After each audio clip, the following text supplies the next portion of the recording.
Good afternoon. I would like to welcome you at the Václav Havel's library at one of our events that share the title Our Journey Back to the Map of Europe, to the map of the world. It is a year-long project that maps the journeys of Václav Havel immediately after he became the president. Our first event focused on Václav Havel's journey to Germany, where Václav Havel traveled in January immediately after he became the first president for the first time, and it contributed to the reconciliation between Czechoslovakia then and Germany. All these journeys had its implications. The German journey was the origin of the Czech-German Fund for the Future. We also had an event that focused on Václav Havel's journey to the United States when he had a speech at the Congress, and also an event focusing on Václav Havel's journey to Russia, which followed immediately after his journey to the United States. This journey confirmed the sovereignty and independence of the Czechoslovakia, and soon afterwards the Warsaw Pact disintegrated. The journey to the United States established a very good relationship with the United States that opened the doors to NATO for the Czech Republic later on. And we also had two other events that focused on the invitation of spiritual leaders. Václav Havel, when he became president, wanted to focus also on some spiritual topics, and then therefore he invited Pope John Paul II and His Holiness Dalai Lama.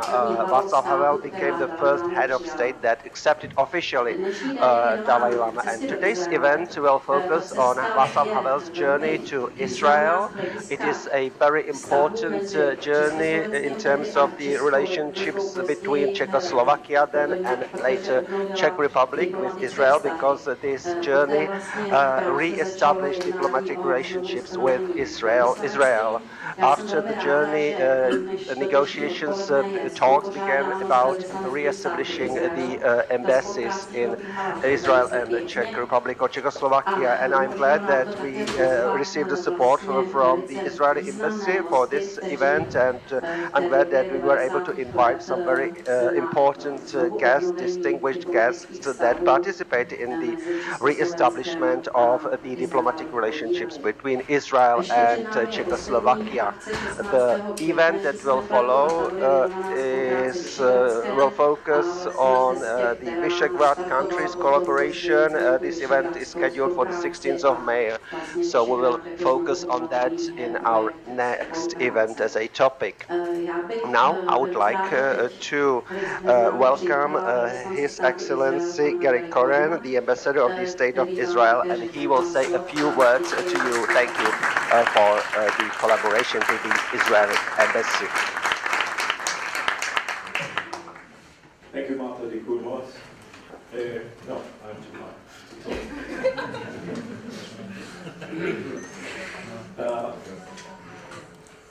Wow, it looks very nice to be here.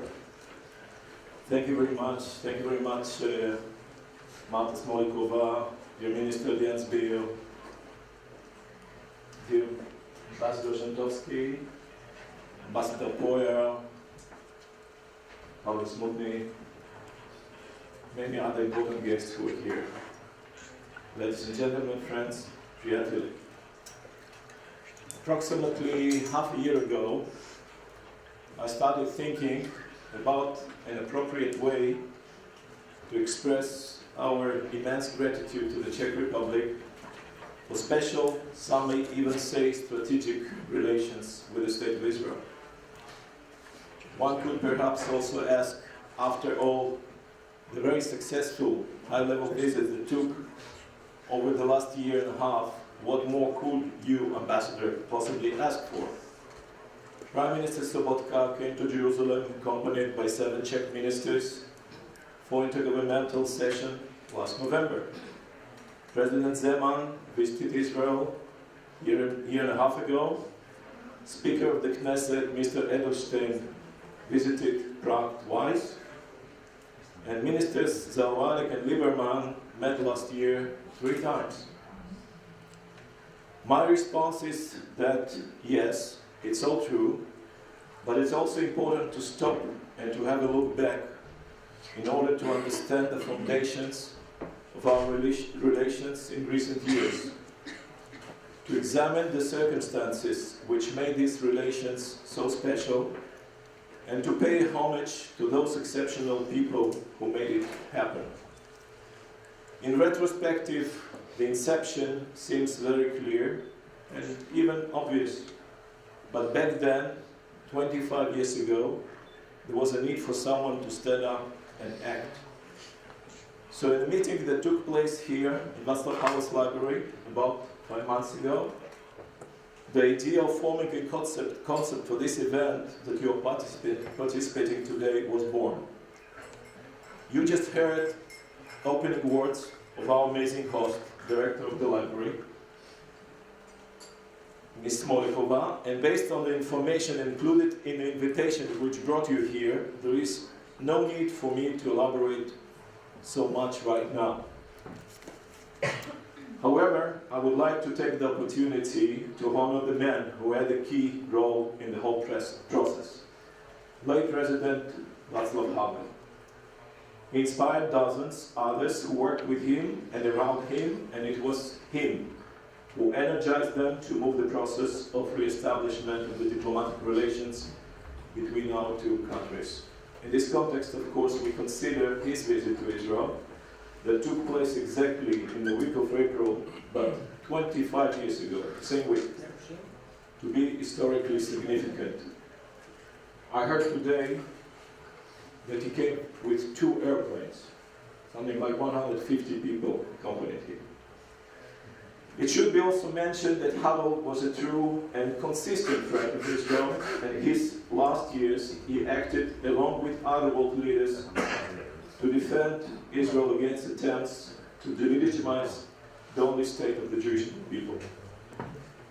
I hope that we'll be able to announce soon that a street in Jerusalem will be named after Havel, and a bench, Havel's bench, in Haifa University, where he received an honorary doctorate, will be another token of our appreciation to this great man. Ladies and gentlemen, let me also to mention others who were involved in the first diplomatic procedural step. I have in mind the protocol of the re-establishment of the diplomatic relations. It was signed in Prague on February 9, 1990. One of the signatories is here with us today, and at that time, Minister of Foreign Affairs of the State of Israel, Professor Moshe Arens. I would like to thank him very much for joining us today in Prague.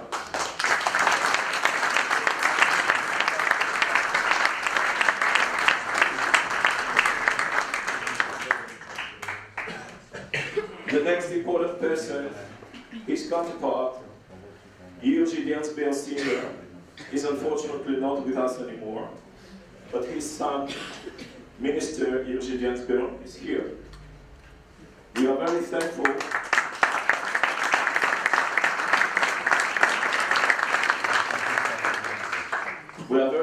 for the role your father had played, dear Minister, and it is a sign of appreciation. Let me to present you a symbolic memento.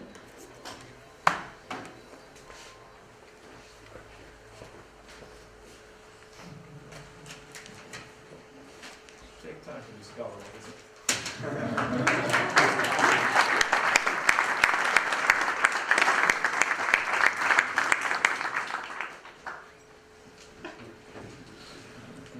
Next person from the Israeli delegation who deserves our gratitude is Professor Shlomo Avineri from Jerusalem University, who met President Havel several times in the past, and who is a member of the Forum 2000 Foundation Program Council, established by late Havel.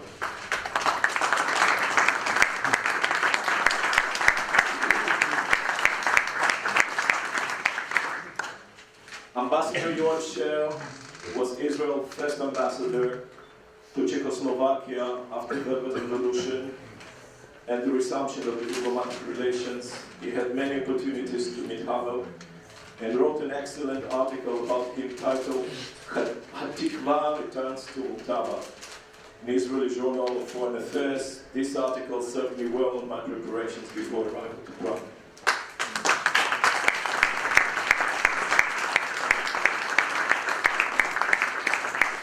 I would like to thank in advance two former Czech ambassadors in Israel who will act as moderators of the panels. His Excellency Michael Zentowski,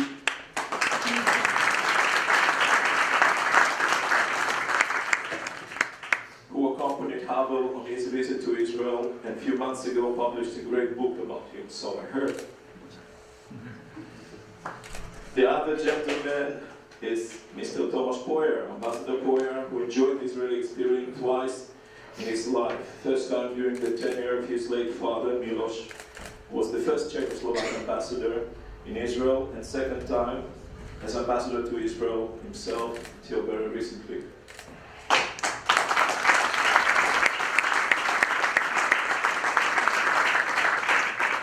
Finally, I would like to thank our dear partners from Václav Havel's library, Malta, Veronica, for their support and enthusiasm to host this event. Big thanks. Big thanks. This is, maybe you can present it too. Yeah, it's not.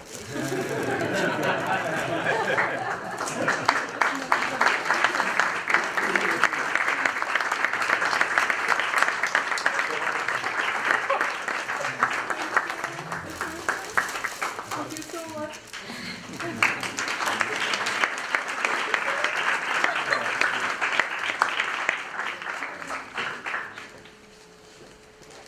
Big thanks go, of course, to the team of the Israeli Embassy who worked very hard on preparations, especially three of them, Yitka Yovkova, Teresa Shidlova, and Petra Moilova.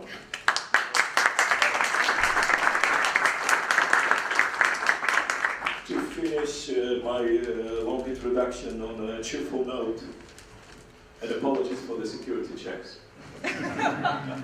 I would like to remind you that this evening at 8 o'clock starts a rich cultural program in Vinogradsky Pivovar. We will provide you with the addresses if people need.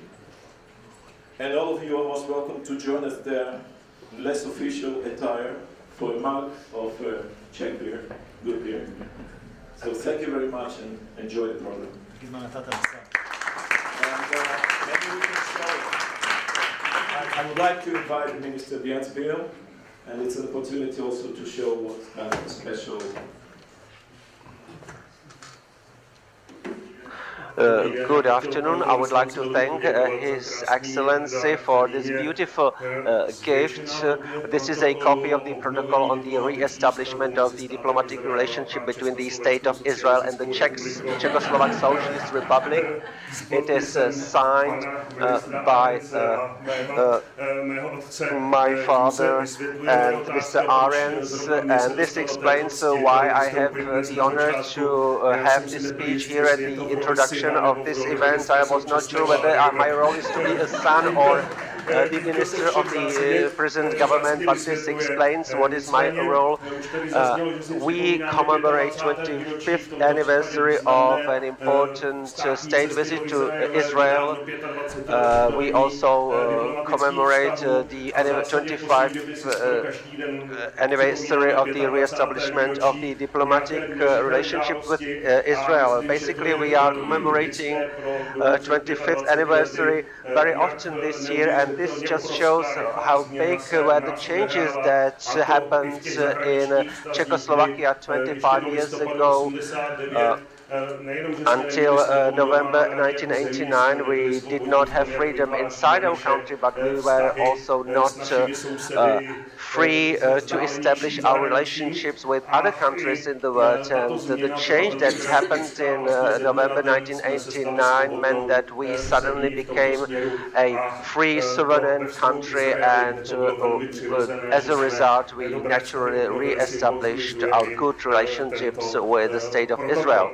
And I have one small note, as I'm speaking now as a member of the government. We discussed with Mr. Žantovský whether I would make some big statement regarding the future development of Israeli-Czech relationships, and I told him that I expect that no exceptional statement needs to be made because relationships are very good. So if I made some exceptional statement, it would only mean that I would need to announce something negative. So I hope that, and I believe that our relationship will stay as good as they are now, and I'm looking forward for the discussion that we will have.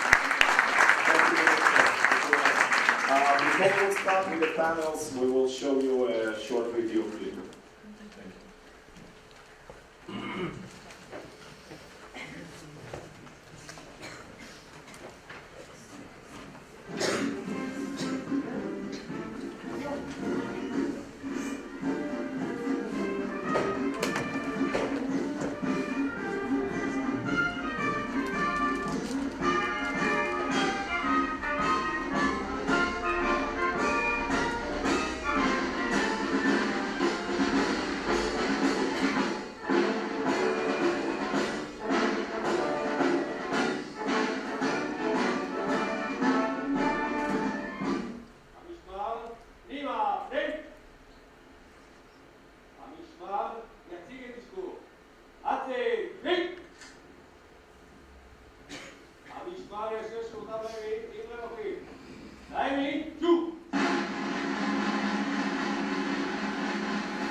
Check.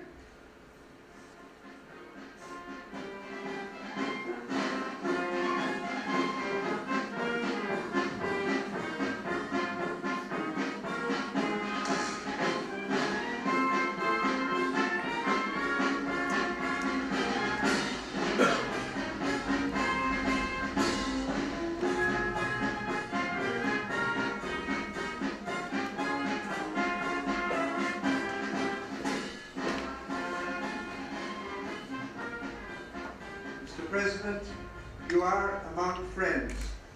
The people of Israel welcome you and your delegation with open arms as the dark clouds of despair, despotism and tragedy recede from the skies of Czechoslovakia and other countries in Eastern Europe. So we pray too, may the same winds of hope blow away the clouds of strife and conflict from our area.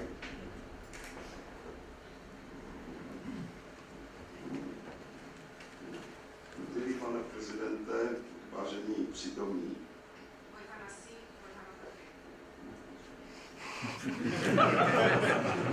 Vaše krásné přivítání. Myslím, že mohu říct jménem celé naší delegace, že jsme rádi, že jsme zde.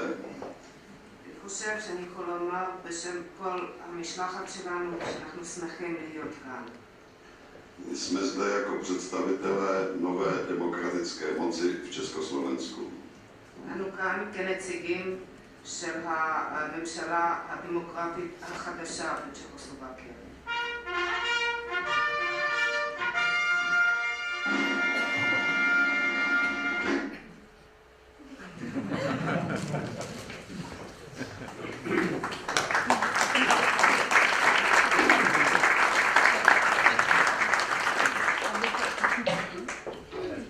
Dobré odpoledne.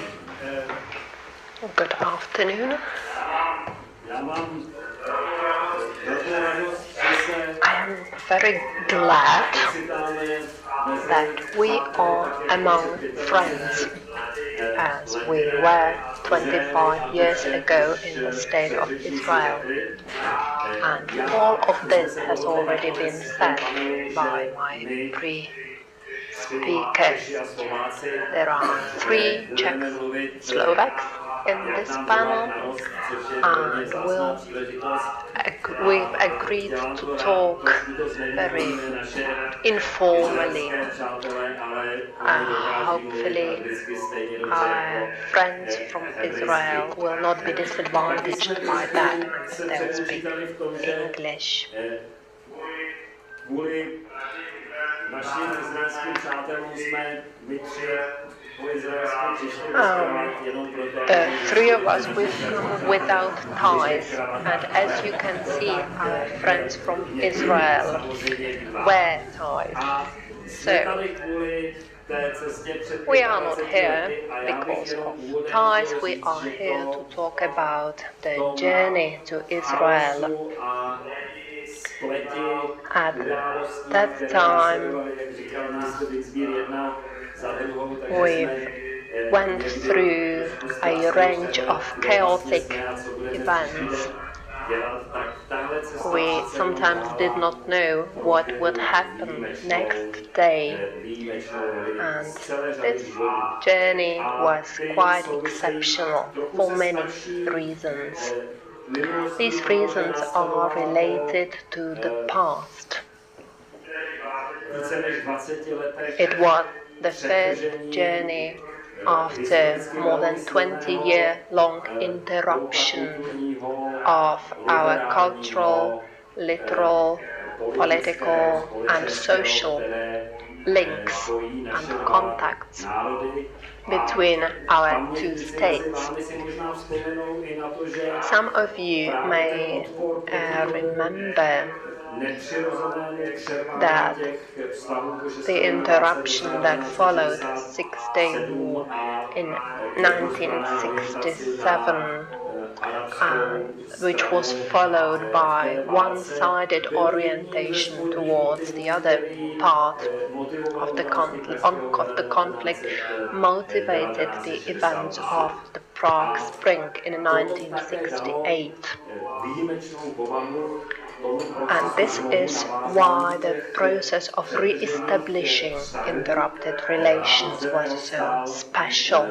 It was supported by Minister Arends, who signed the protocol, which is now held by Mr. Dinsbier, together with Mr. Dinsbier the father, and also the visit of Shimon Peres that had taken place before the journey to Israel was very important. The journey to Israel, at least for me, was one of the most emotional sensations or events of the period that followed after November 1989. None of us had visited Israel before that journey, with the exception of a few who had visited Israel around 1968. But most of us had never been to Israel. We were full of expectations, and I can remember us in the Soviet airplane Tu-154. We came from the sea and we were supposed to arrive to Tel Aviv, and we were full of excitement. And when the door opened and we could smell the very warm air of spring Israel, we all knew that we would remember that for the whole life. We've seen some pictures by Tomky Němec from our journey to Israel, He captured the places that we visited, starting from the arrival through welcome in Jerusalem,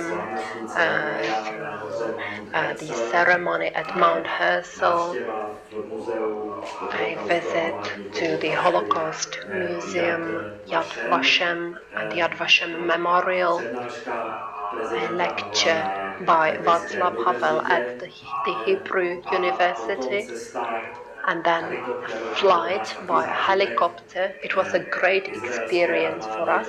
It was a helicopter by Israeli army to Kibbutz Masaryk in the north part of Israel. I always feel moved when watching those pictures because there are some people that are unfortunately no longer here with us. Mr. Dinspear, Rita Klimova, Miloš Pojar and some other people.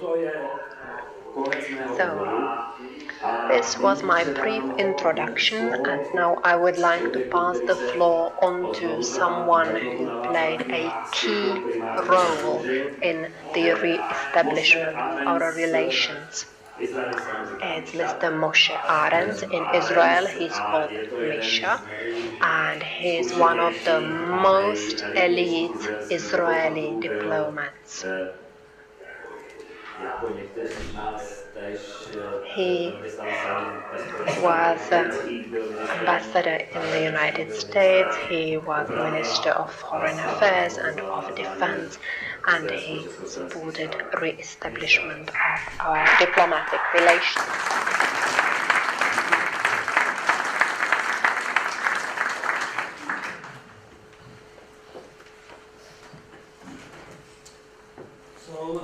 First of all, thank you for the introduction. Can everybody hear me? I have to make a small correction. I was never really much of a diplomat.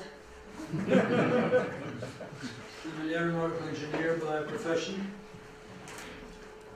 In Israel, we have, maybe as you on occasion have in Czech Republic, political appointees as ambassadors.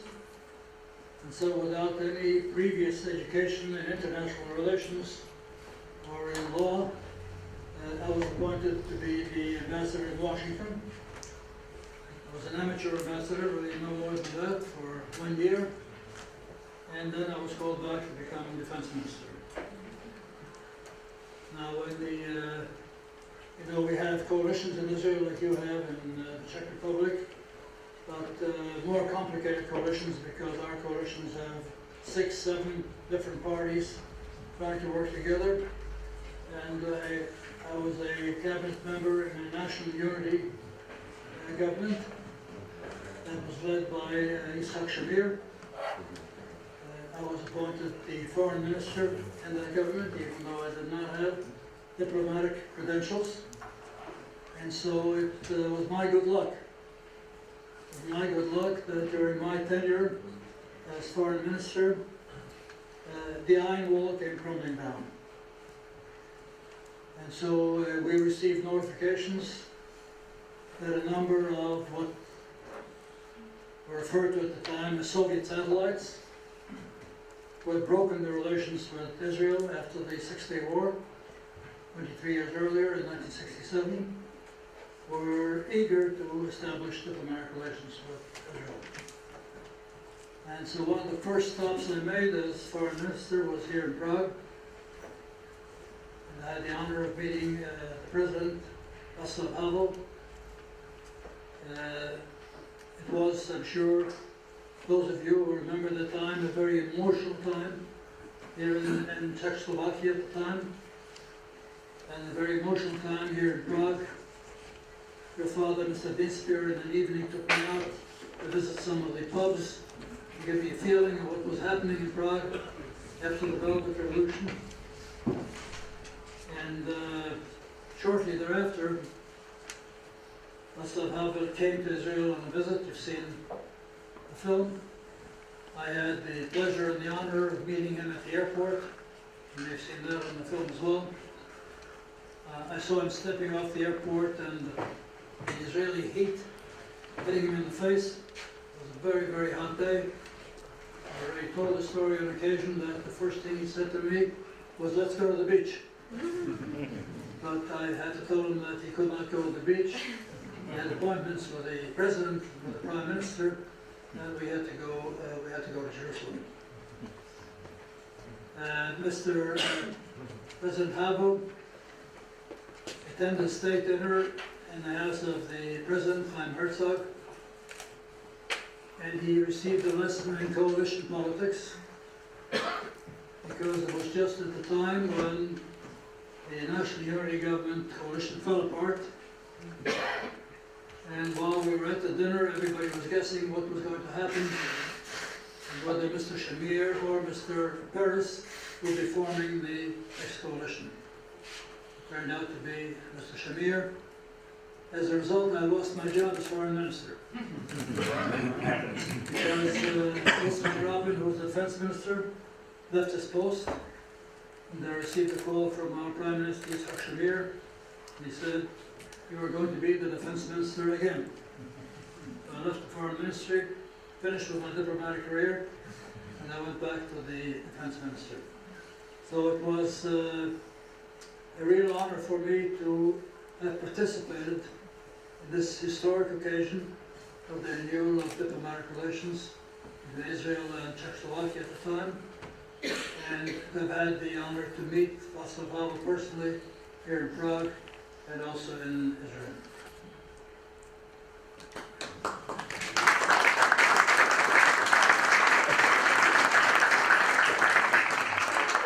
Thank you very much for this quite accurate and, as far as I'm concerned, very modest description of your role and your career. You described yourself as amateur diplomat, and you have also been the chairman of the Council for International Relationships in Israel, and I think these are great achievements. We never made it to the beach, but we have some photographs from this journey of President Havel in a pool at King David Hotel. We kept this stay secret at that time, and these photographs secret because they too freshly reminded photographs of Mao Zedong bathing in a river, and we wanted to avoid such comparisons. One of our co-travelers was the then consultant of President Havel and later the Minister of Foreign Affairs of Slovakia, and he was also the Minister of Culture, and it was our friend Milan Kňažko who had a memorable speech during this visit to Israel about the importance of human rights in the policy followed by the new Czechoslovak Democratic Society. And Milan, probably it would be better if you continued yourself. Thank you, ladies and gentlemen. Please allow me, first of all, to thank you for inviting me here. I'm very glad that I can be here with you after 25 years. I will not try to remember specific parts of my speech, and I will not read that speech again, but what was important was that this speech was made at that time, 25 years ago. It was important that it was made by someone who would open these topics that were taboos until then, especially in relationship to some events that happened in Slovakia during the Second World War, during the existence of the so-called Slovak state, where Slovakia was an ally to Germany, and it stood on the other side than the winning powers, the powers that won the Second World War, and eventually there was a national uprising at Slovakia, which joined the forces that won over Germany. You mentioned ties. I don't wear a tie, and I have a beautiful tie that I could bring with me, but I just parked my car outside of this house. I just made it in time, but nevertheless I would like to go back to this journey to Israel, and I would like to mention that I see it in certain contexts. The director of the Václav Havel's library already mentioned a number of journeys made by Václav Havel and his team, and these were journeys of key importance. The journey to the United States, to Germany. This was the first journey of Václav Havel abroad. But Václav Havel also visited our neighbors, Poland, Hungary, and Russia, and I think that Israel is also one of the countries of key importance to which these journeys were made. Please let me remember the author of this speech, Mr. Juraj Špicar, who was one of my close friends.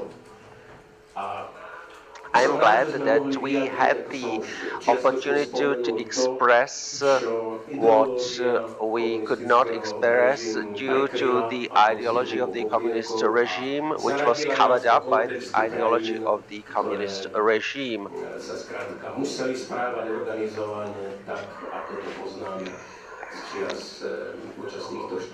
We were glad that we could freely express our opinion. I saw also that some figures in the Czech political life made some statements about Václav Havel, and they disparaged his role as a leader, as a politician, and I don't agree with these opinions that can be heard sometimes now. I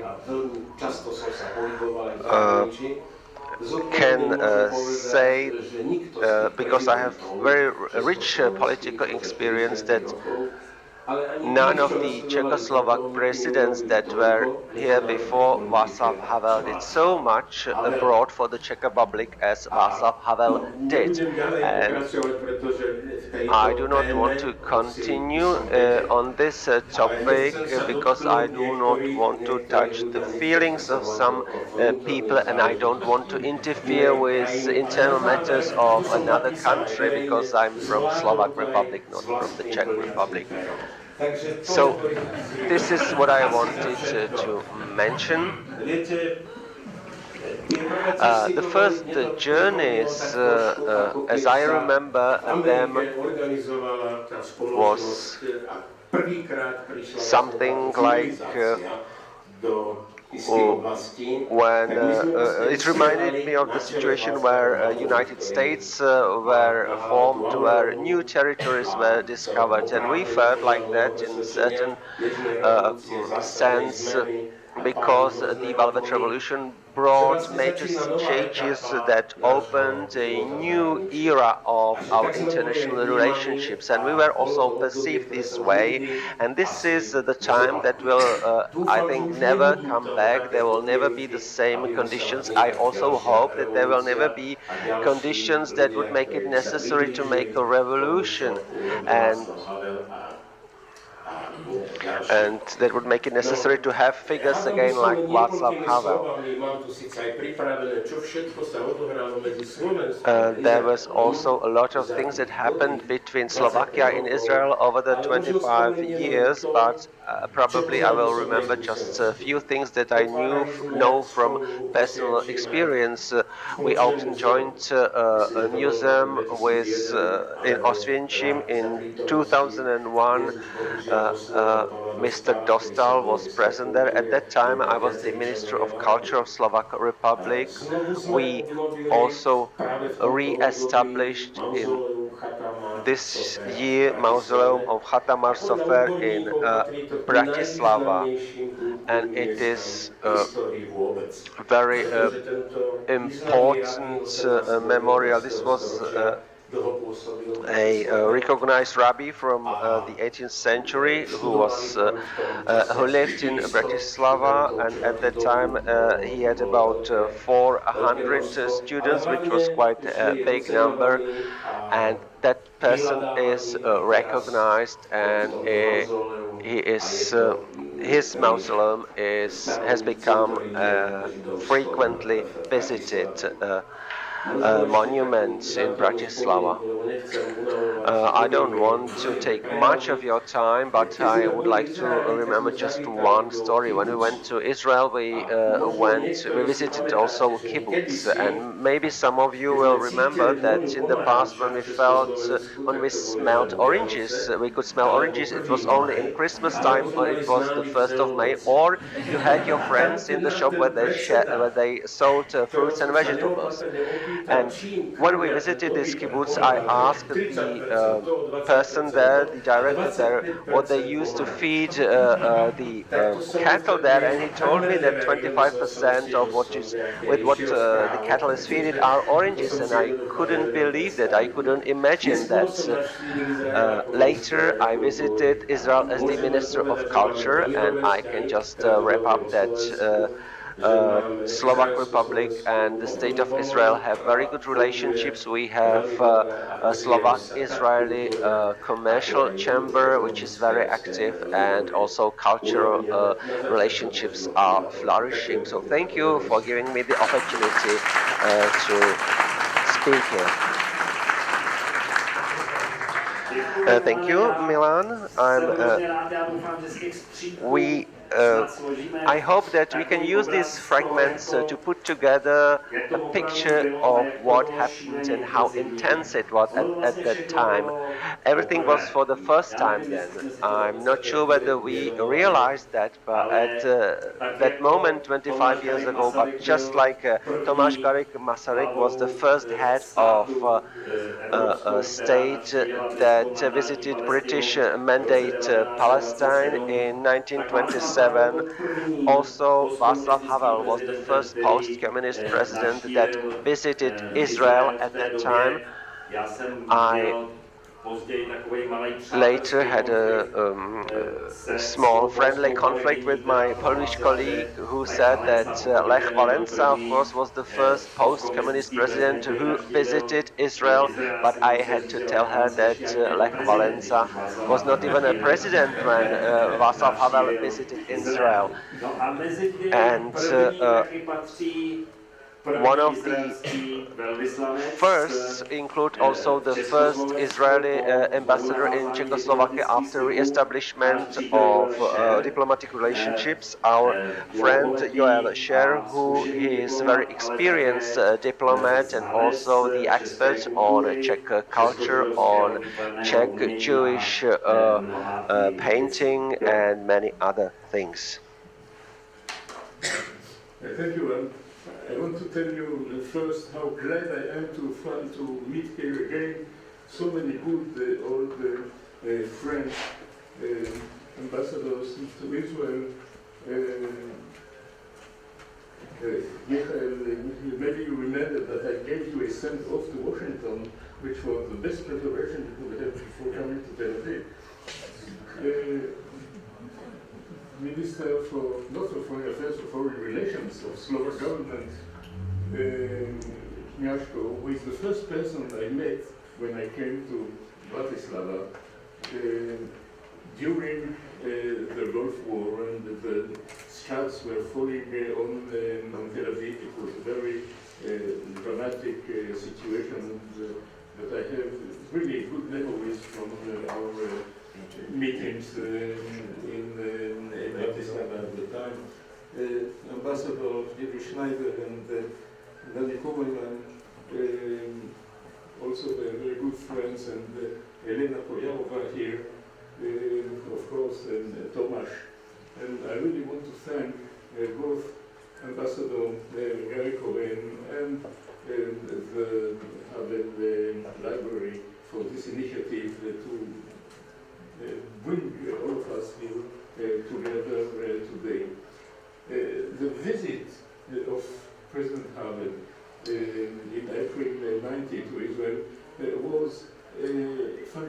milestone, both in the history of our relations and in the history of the liberation of this part of Europe, who have been under totalitarian domination for half a century.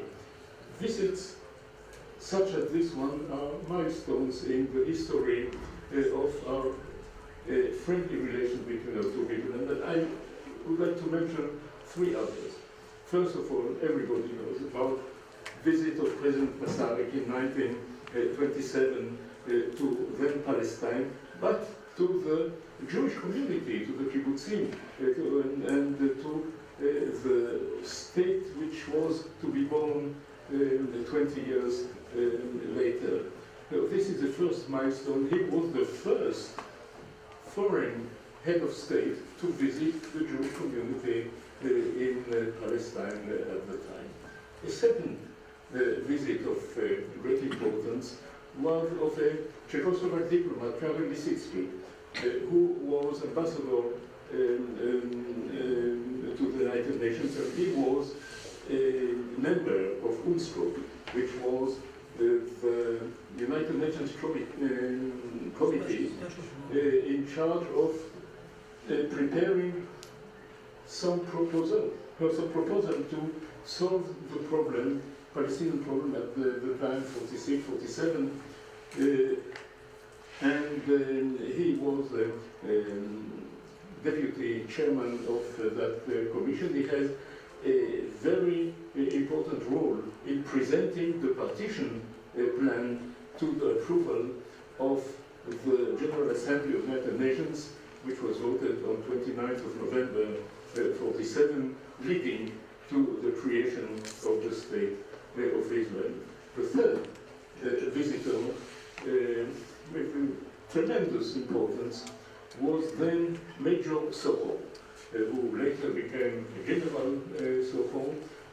He was in Palestine in January, February 48, evaluating the needs of the Jewish community in Palestine in arms, munitions, and training of military personnel. He was later killed in a road accident after he was a general. We met a few years ago in Tabo, his widow and his son with the Prokopnik Sokol as well. And she showed us a postcard that he sent her from Dizengoff Square in Tel Aviv, January 48. All the assistance that we received from Czechoslovakia at the time was based on his recommendations. What are our needs in armaments, in training of pilots, of parachutists, of artillery men, and of aviation maintenance personnel. So this was a very, very important visit, because it prepared the assistance we received, without which I don't know if and how the State of Israel could be born in May 48. Now, you mentioned, Ambassador Cohen, Hatikva coming back to the Voltava. I owe to you an explanation for that. Hatikva is the name of our national anthem. The air is probably based on Smetana's Voltava, or if not, the very common source. When we arrived here, and when I came to Bachani to present my credentials, the orchestra, the musical band of the presidential guard played our national anthem, Hatikva, which means the hope. And we were really very, very deeply moved by that. And this is the title of the telegram I sent to the Foreign Ministry after the ceremony of my credentials to President Havel. The hope, Hatikva, has returned to the shores of the Voltava. It returned because it comes from the Vltava, from Smetana, and because it is the hope, it's the resumption of relations materialized and symbolized the new hope coming to Czechoslovakia at the time after 50 years of darkness. Instead of bringing just memories, I translated into English the real text of my telegram after the presentation, and please allow me just to read.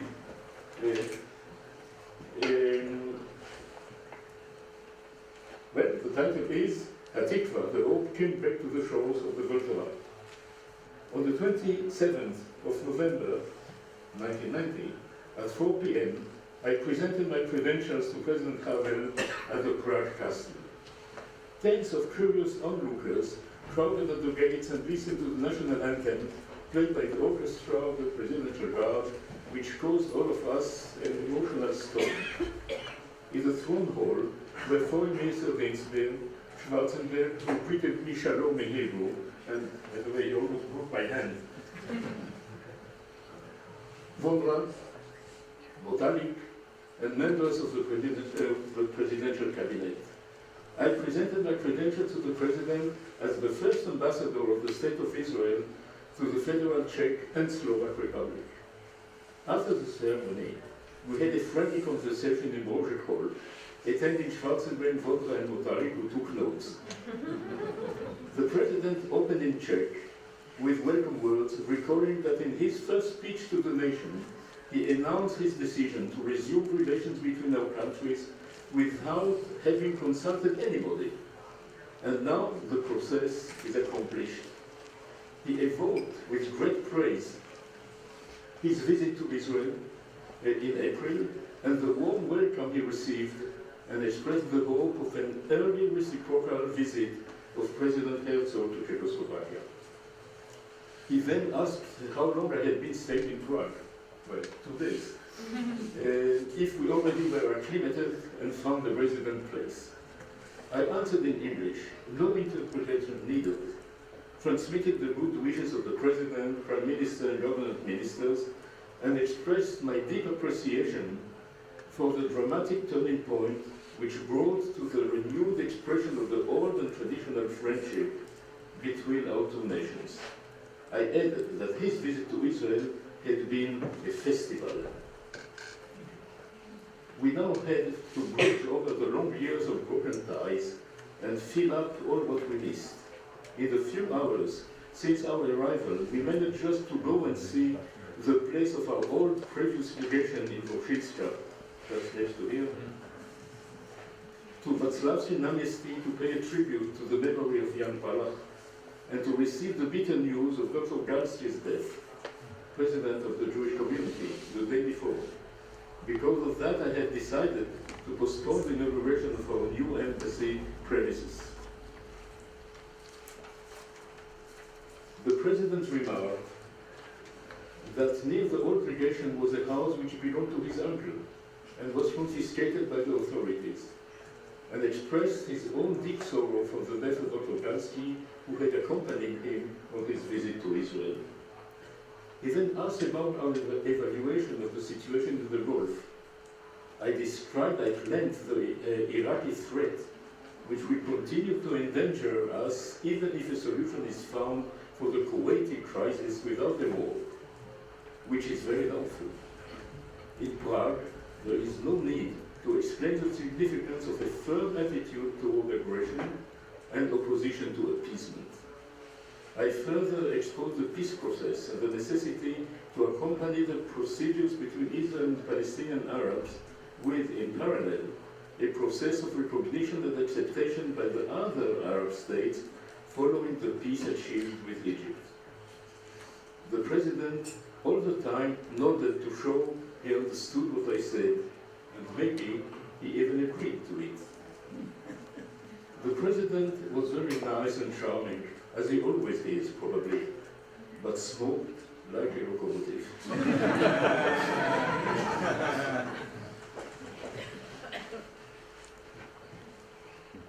He apologized for not being able to have an even longer conversation because of time constraints and promises support for the accomplishment of my mission. I thanked him and reiterated our deep appreciation for the change of attitude of his country concerning our issues in international fora, which was well perceived during the past month.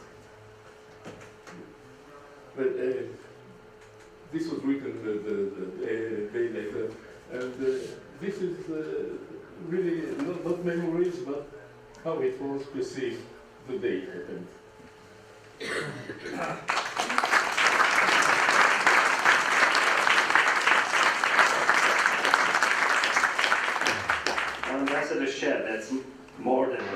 To, o co jste se s námi podělil, je víc než jen vzpomínka. Je to historický podklad. Mr. Ambassador, remembered the fourth member of our panel who was there at that time. Last but not least, he was the then advisor for foreign policy of President Václav Havel. Then he was a Minister of Foreign Affairs and Deputy Prime Minister for European Affairs, and he was also the Minister of Defense. Before he starts talking, I'd like to remember yet another aspect of the visit that we tend to forget sometimes. The era was so unsettled, so chaotic. We thought that owing to the popularity of Václav Havel, we managed to do so much towards Germany, United States of America, Soviet Union and its promise to withdraw Soviet troops from the territory of Czechoslovakia. We sometimes believed that we were able of anything in the world. When planning the journey to Israel, we thought that we might achieve the peace there, and that's why Václav Havel visited Orient House, the unofficial seat of Palestinian organizations. He met Hanan Ashrawi and other Palestinian officials, where we are still working on that. Sasha, yours the floor. Good afternoon. Yes, let me react to what Michael has just said. First of all, I'd like to thank Václav Havel's library for inviting me. This is my third time, my third event here. I attended a meeting on Václav Havel's journey to the United States, and I had some slides prepared for that meeting to describe the creation of geopolitical structure, and also I was going to comment on Mr. Putin's steps, but I believe this particular journey to Israel was somewhat different. It was one great joy. On the one hand, we went to a place totally unknown and unimaginable for us in this context, and on the other hand, it was such a natural, beautiful, cordial visit. You will remember Václav Havel's New Year's speech which launched his presidency, he mentioned three things: inviting Dalai Lama, inviting the Pope, and re-establish diplomatic relations with Israel. He put these three things in his speech without ever discussing them with other people. Dalai Lama, that was self-evident. It reflected Václav Havel's effort to emphasize the agenda of human rights and protection of human rights. At the same time, it had a New Age hint. Václav Havel was faithful to their philosophy. But in the Czech society, it's quite a minority issue. Then the Pope, it was his visit would be very important for the whole society, but it took a very long time to settle all things with Vatican, and it required lots of discussions with the Czech society. And Israel was the only topic out of those three that was very natural, automatic, something that is shared by the majority of the Czech society across the political spectrum. A fantastic success was made, and indeed it requires research. Mikhail talked about the year 1968. Yes, we can talk about 1948. We can go back to history, to Masaryk's journey to the then Palestine, because there was no state of Israel at that time. But in the services of Zionism, yes, that was the purpose of Masaryk's journey. So, Václav Havel's journey was a base, pillar of today's foreign policy of the Czech Republic, and there is no doubt that the relationships between the Czech Republic and the State of Israel is well-founded, well-grounded, well-established. We may not agree with everything with Mr. Zeman, but our relationship with Israel, that's something that we can agree on.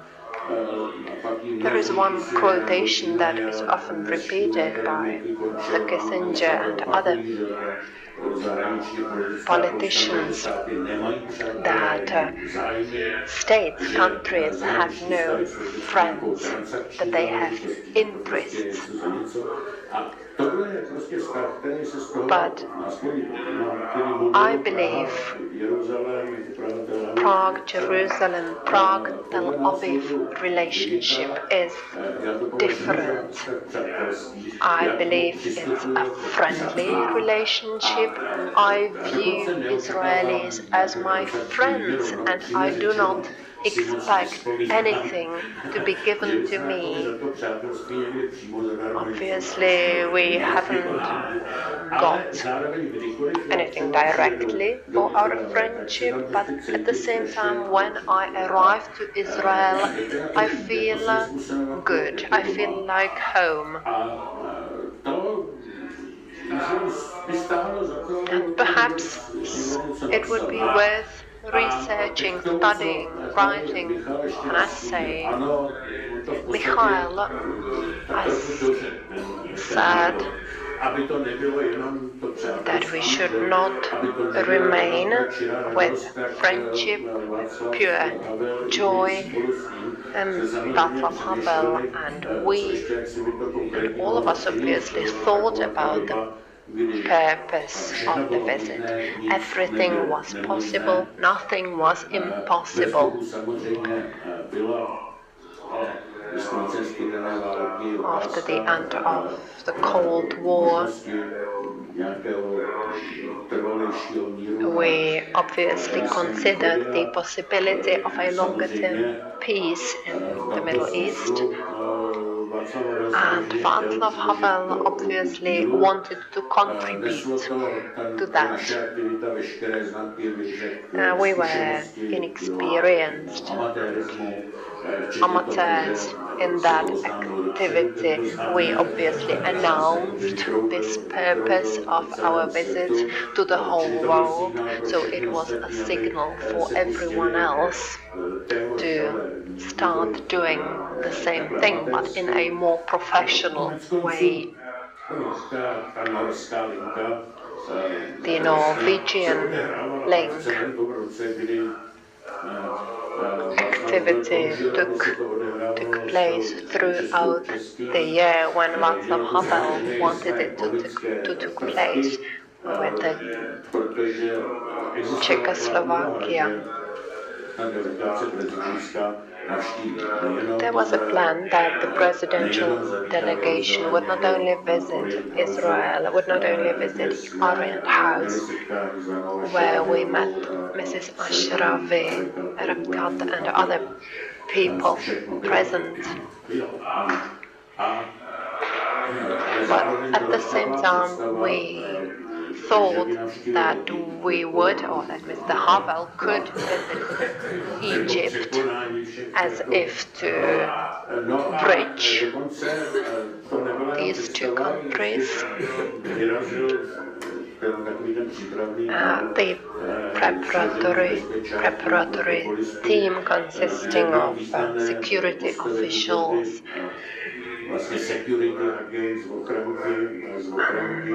and one security agent, Mirek Kvasniak, a son of a famous football player, Mirek Kvasniak. He went to Cairo first, then he prepared the journey to Israel, and he was awaiting us there. And in a market in Cairo, he bought a piece of fabric worn by Arafat. The thing that includes a fear. And we arrived with Václav Havel to Jerusalem to launch the state visit.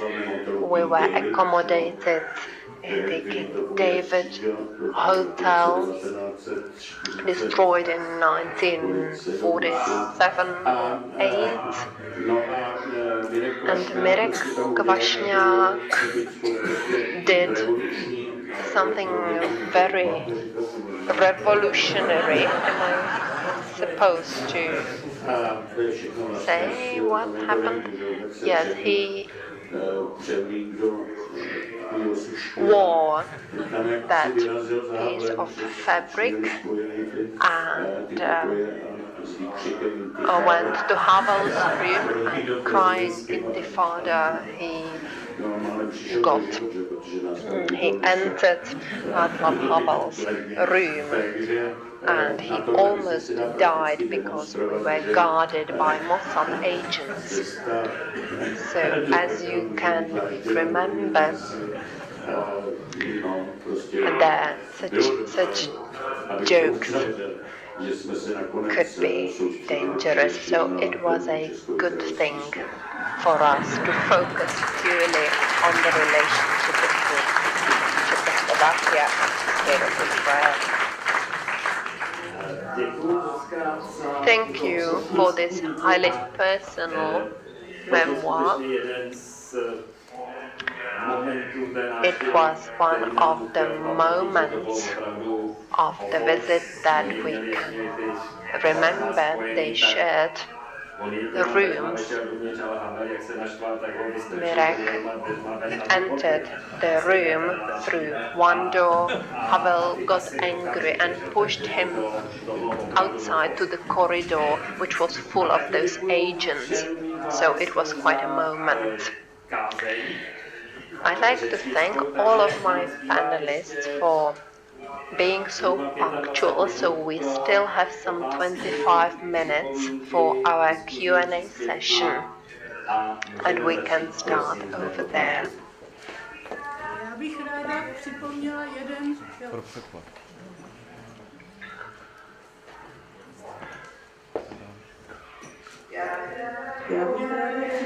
I would like to remind you of one aspect of that journey that we haven't talked about yet. And it's the fact that President Havel provided one airplane to 150 Czech Jews. I was one of them. And we were given the opportunity to visit Israel. And these people survived Shoah, and many of them received their first and last chance to visit Israel. And as I have the microphone, I'd like to say something to Mr. Kňažko. At that time, I was quite angry. I'm no longer angry here. You emphasized Slovakia so much at that time that it was almost the beginning of the breaking down of Czechoslovakia, if I'm not mistaken, and if I understood your famous speech correctly. Milan, yes, it deserves reaction. Yes, the former Czechoslovakia was divided into two states 3 years later. And I emphasized Slovakia so much because we went through the Slovak state era, which supported Hitler, and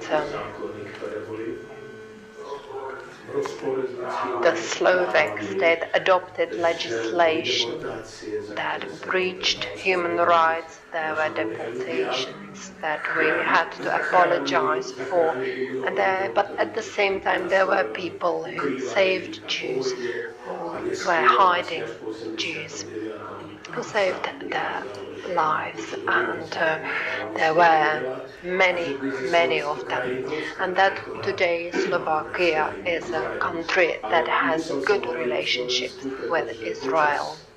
But I had to talk about Slovakia because during the war, Slovak position was different from that of the Czech Republic. So that's why I talked about Slovakia so much, to explain what happened in history. Otherwise, I did not mean anything, or perhaps we could have another conference why Czechoslovakia was divided into two states and what happened next. But it's not the topic of today's conference, if you will agree. Well, I would like to say, to support what Milan said. Although we disagreed later on some matters, at that time we both understood what he said in the context in which it was mentioned, and I think it was correct. Please.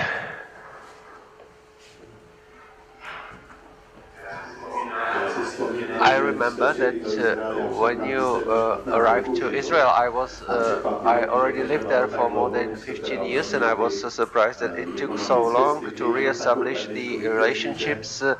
I just would like to say that I worked as a Swedish journalist in Masaryk kibbutz, and we asked Mr. Havel what he didn't like in Israel, and he said that there is just one thing which he doesn't like in Israel. He does not know when he is supposed to wear a suit and where he can put it away. He was known for the fact that he didn't like to wear a suit very much, but I have just one small story. I asked Václav Havel about whether there is any risk of anti-Semitism in Czechoslovakia, and Václav Havel replied that there is minimum risk because every Czech has at least one drop of Jewish blood in his veins, and he added, including me. So this is just a remark I wanted to say. Well, when I said me, I meant Václav Havel, of course. Any other questions? Peter Brod would like to ask a question. I see another hand raised. I will try to make sure that everyone has a chance to ask the question. Thank you. I have also two short comments. At the end of this projection or of this video, we saw how the interpreter that accompanied Mr. Havel, it was Mrs. Aria Graufmann, born in Prague, who lived in Israel since 1960s. Today she is the head of a cultural program in one important Jewish institution in New York, 92nd Street. Why? And another comment, Sasha Wondar mentioned that someone should write about the special relationship between the Czechs and Israel, between Czech Republic and Israel, that someone should look at the historic roots of this relationship. And in that connection, I would like to mention that a few months ago, there was a dissertation work published in England by Martin Wein, and it is called A Slavic Jerusalem, a history of Czechs and Jews, and this is exactly what Sasha asked for.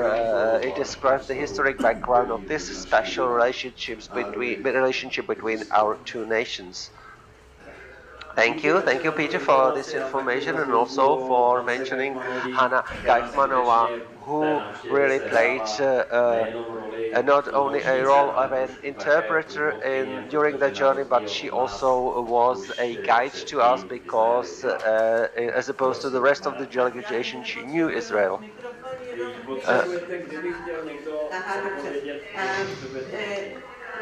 I think we do not need to go to England. In Christmas there was a double issue of Revi Prostor published, numbers 103 and 104, and it includes many contributions for Czech and Israeli authors from other countries, and all these contributions are on the topic of current and past Israel in these days and in the past.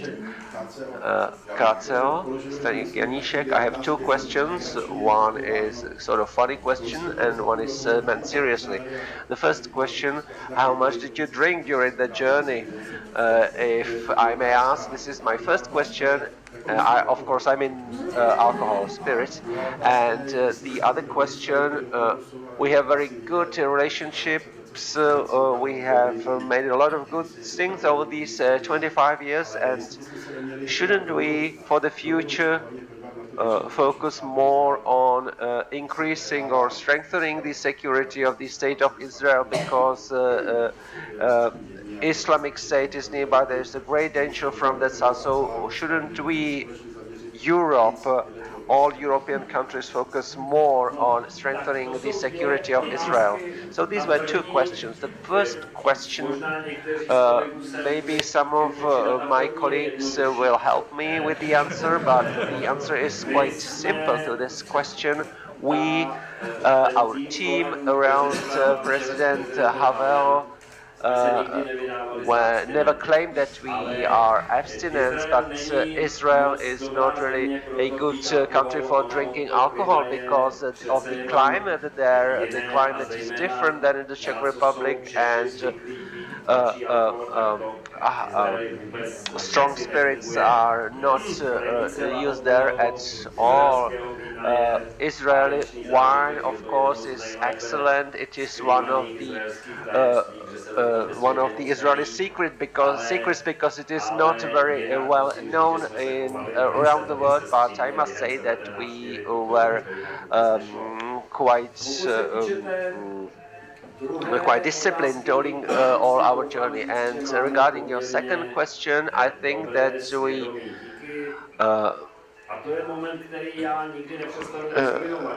achieved many things, and until recently at least we succeeded to keep the continuity of the Czech foreign policy regardless of how governments change, how political parties that were at the power changed. We as the Czech diplomacy always were among those European countries that showed understanding for the Israeli security situation and wished in the internal discussion inside EU, or whether it was during our presidency of the EU, which happened at a very dramatic time,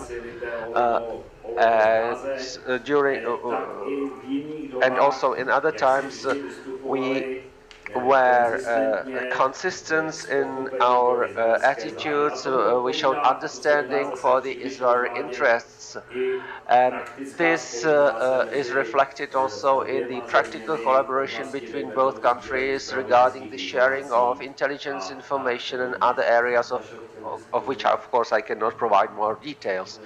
Sasha, would you like to comment on this? Well, I have no comments regarding the first question and the second question.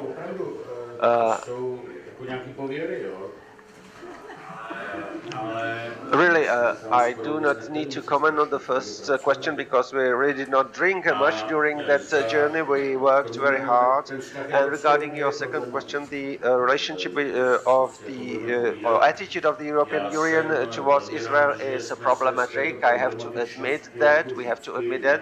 I am glad that our attitude, the attitude of the Czech Republic, was not problematic. And usually our companions in this approach were the Netherlands and Germany. These were the countries which showed the most understanding for the Israeli interests.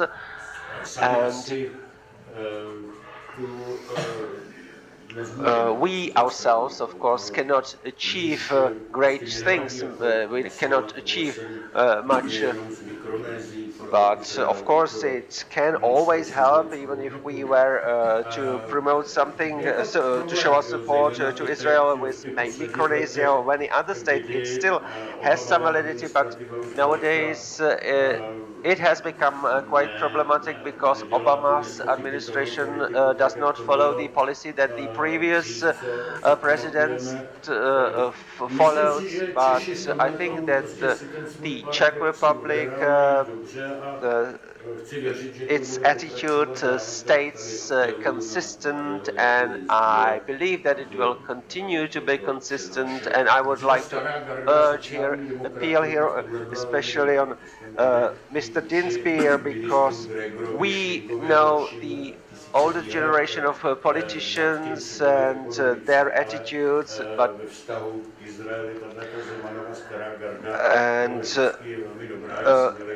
we disagreed with the supporters of Miloš Zeman, for instance, about many topics, but we always agreed on the attitude or on our policy in relation to Israel.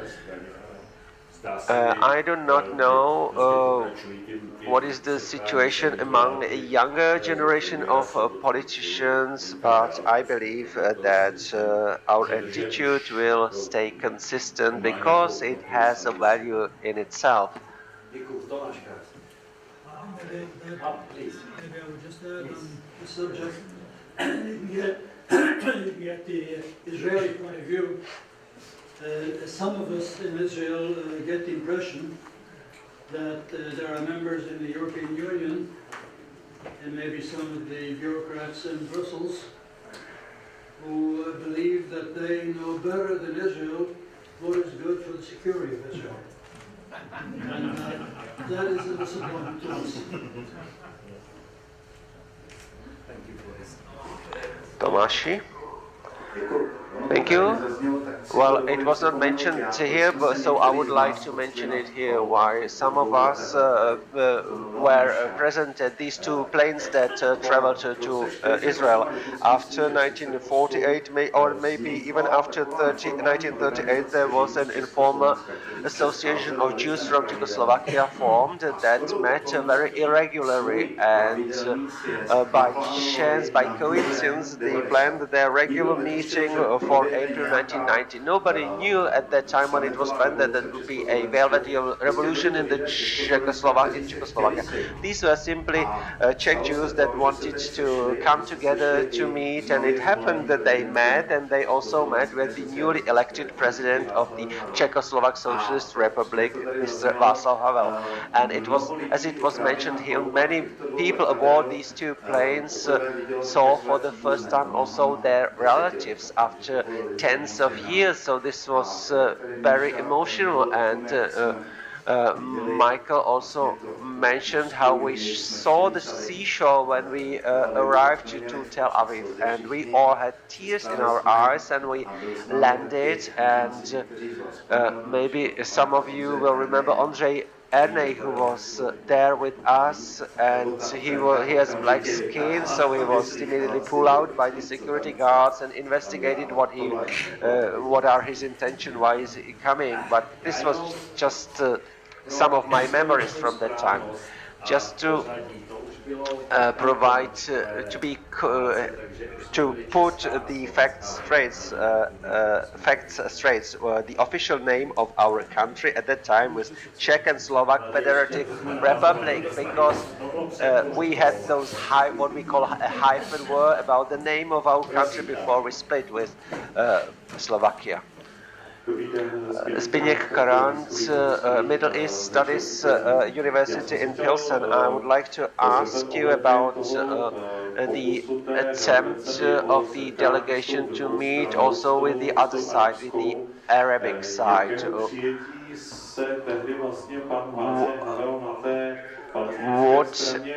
How was Václav Havel received by the Palestinian side, and how was his personality perceived by the Arabic side, from your opinion?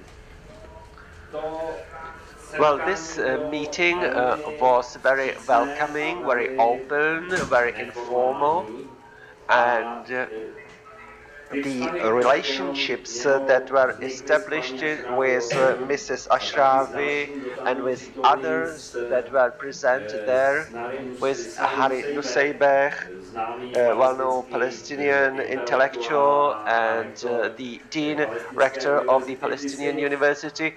Václav Havel kept these relationships for many years, and in 2005 or 2006, when he personally visited Israel, we again met in the American Colony Hotel in Eastern Jerusalem, both with Mrs. Ashrawi and with Mr. Hussein Ben. But what was missing at that time, and I think it was missing on both sides at the time of the journey, was Mr. Husseini, who was at that time the leader of the Palestinian political scene. So Mr. Havel did not meet with him. This meeting did not take place, and also I think the Prime Minister Shamir, as opposed to the Prime Minister Rabin, did not show much interest in meeting, show much interest in the initiatives that the Václav Havel had in mind or planned. I think we have time maybe for one more question. If there are no more questions, we can make a coffee break longer. Thank you all for your attention. You are a great audience. Thank you.